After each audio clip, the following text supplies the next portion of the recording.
Thanks very much for staying with us. Time now for Eye on Africa with me, Georgia Calvin-Smith. Tonight, in DR Congo, the opposition's long feared that President Kabila is trying to extend his mandate by hook or by crook, while they're unlikely to be pleased by the Constitutional Court's ruling that the leader can stay on until a vote is held, even if November polls are postponed. Also, more of the dozens of Ethiopian children kidnapped by South Sudanese gunmen in mid-April are returned. Negotiations to free the remaining captives continue. And we have a snapshot of Kinshasa's street photographers. Quick, easy and eager to please, they're competing with more traditional studios. Well, first, Congolese opposition leaders have long expressed concern that President Joseph Kabila has been angling to delay November elections in a bid to extend his term. While their fears are unlikely to be eased by the Constitutional Court's ruling on Wednesday that the leader can stay in office beyond his mandate if this year's polls are pushed back.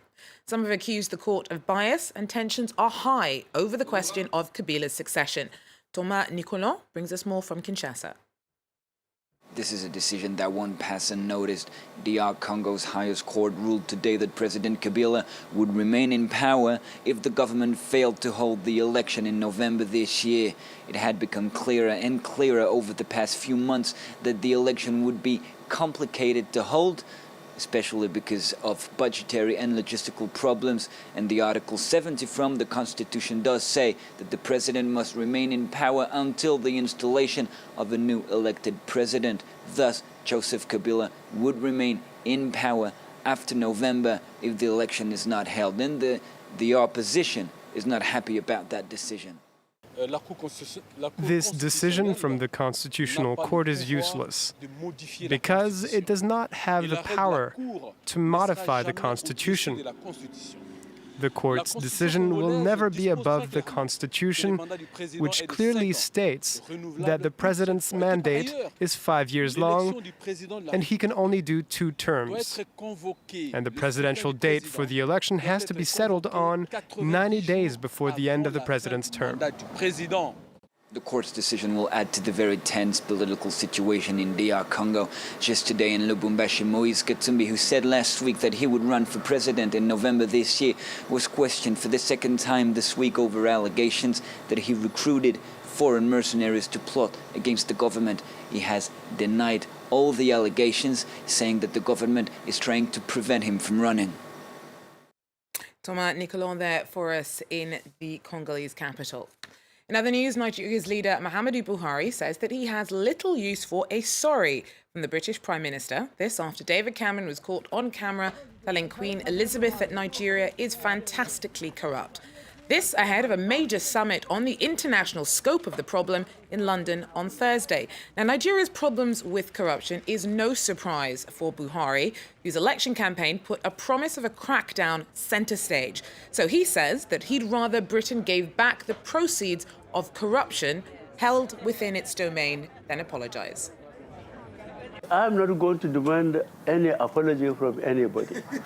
What I'm demanding is the return of assets. I have already mentioned how Britain really led and how disgraceful one of the Nigerian executive was. He has to dress like a woman to leave Britain and leave behind his bank account and fix the assets, which Britain is prepared to hand over to us. This is what I'm asking for. What would I do with apology? I need something tangible. Well, children and babies are amongst 150 people who have died this year alone whilst being held at a military detention centre for Boko Haram suspects in northeastern Nigeria. So says Amnesty International. Now, the Human Rights Monitor has slammed the treatment of civilian detainees at the Giwa barracks in Maiduguri and has called on authorities to shut down the reportedly overcrowded and unsanitary site. Activists say that they've repeatedly warned about the dangers, but conditions have actually worsened. They're worried authorities aren't doing all they can. What's really shocking now is the evidence that children have died in Giwa barracks since February 2016. We have eyewitness testimonies and we have photographic evidence showing the corpses of children. And what's really disturbing about this is that there have been alarm bells, there have been warnings about this, there have been demands for Giwa Barracks Detention Centre to be closed, and the fact that we're seeing this new negative trend indicates a level of impunity and a level of disregard for the facts, for the evidence of human rights abuses. 10 more Ethiopian children kidnapped by South Sudanese gunmen last month were freed on Wednesday. That takes the number of captives released so far to 30. Altogether, more than 100 were abducted during a deadly cross-border cattle raid that targeted Nuer village. The violence left more than 200 locals dead and prompted Ethiopian troops to cross over into South Sudan. Now, the youngsters who have been returned have been taken to the town of Gambela in western Ethiopia. Karine Lebor tells us more. Negotiations are still going on, and it's now 30 Ethiopian children who have been freed out of 100 kidnapped in South Sudan.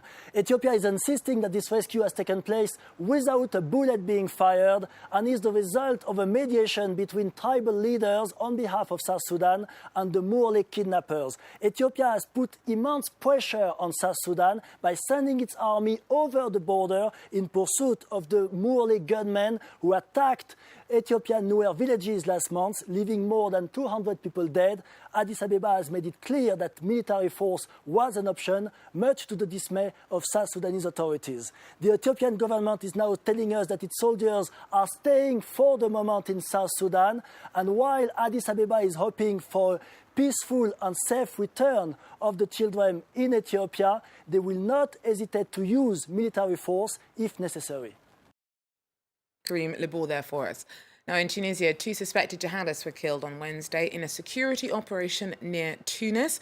16 others were arrested in the Ariana province during a 2-hour-long gun battle that erupted between the National Guard and suspects. Authorities have tightened security across the country after a spate of terror attacks in 2015. Illustrating the dangers on that front, on Wednesday, 4 police officers were killed when a suspected extremist detonated a suicide bomb during another raid in the town of Tatooine. The 26th World Economic Forum on Africa kicked off in Kigali on Wednesday. Ways of growing the digital economy are top of the agenda for regional leaders at this year's edition, as is diversification. Business chiefs and regional leaders are focusing on the importance of access to energy for the continent. It's a key part in efforts to level the playing field across Africa as it continues industrialization. Now, they're very easy to find in any African capital, or even more likely, whether you want them to or not, they'll find you. In Kinshasa, street photographers are thriving. They're cheap and eager to please with their on-the-spot snapshots. A family picture shot and printed straight away outside the central station. Street photography is thriving in Kinshasa.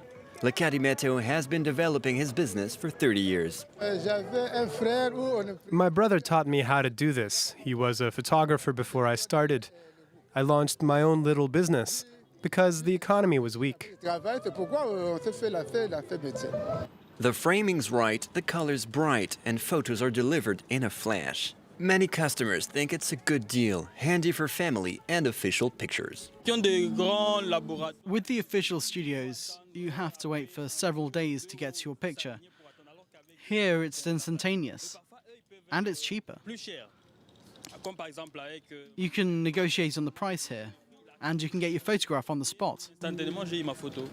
While customers find it convenient, there's a negative side for the high street studios that street photographers compete with. Not so long ago, it was impossible to print pictures on location. But now, street photographers don't even come to us to print their pictures. With their heavy and expensive equipment, studios can't afford to lower their prices. Meanwhile, street photographers carry on haggling and shooting. Well, that's it for Eye on Africa. Thanks very much for staying with us, and please do join us again if you can. Take care.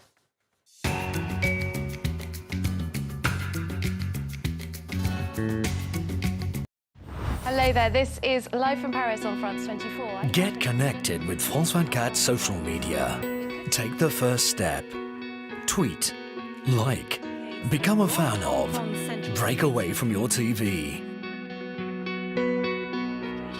find another dimension. Become even more linked up to the news with France24.com, together with our mobile and tablet apps. France 24. Get a connected view of the world.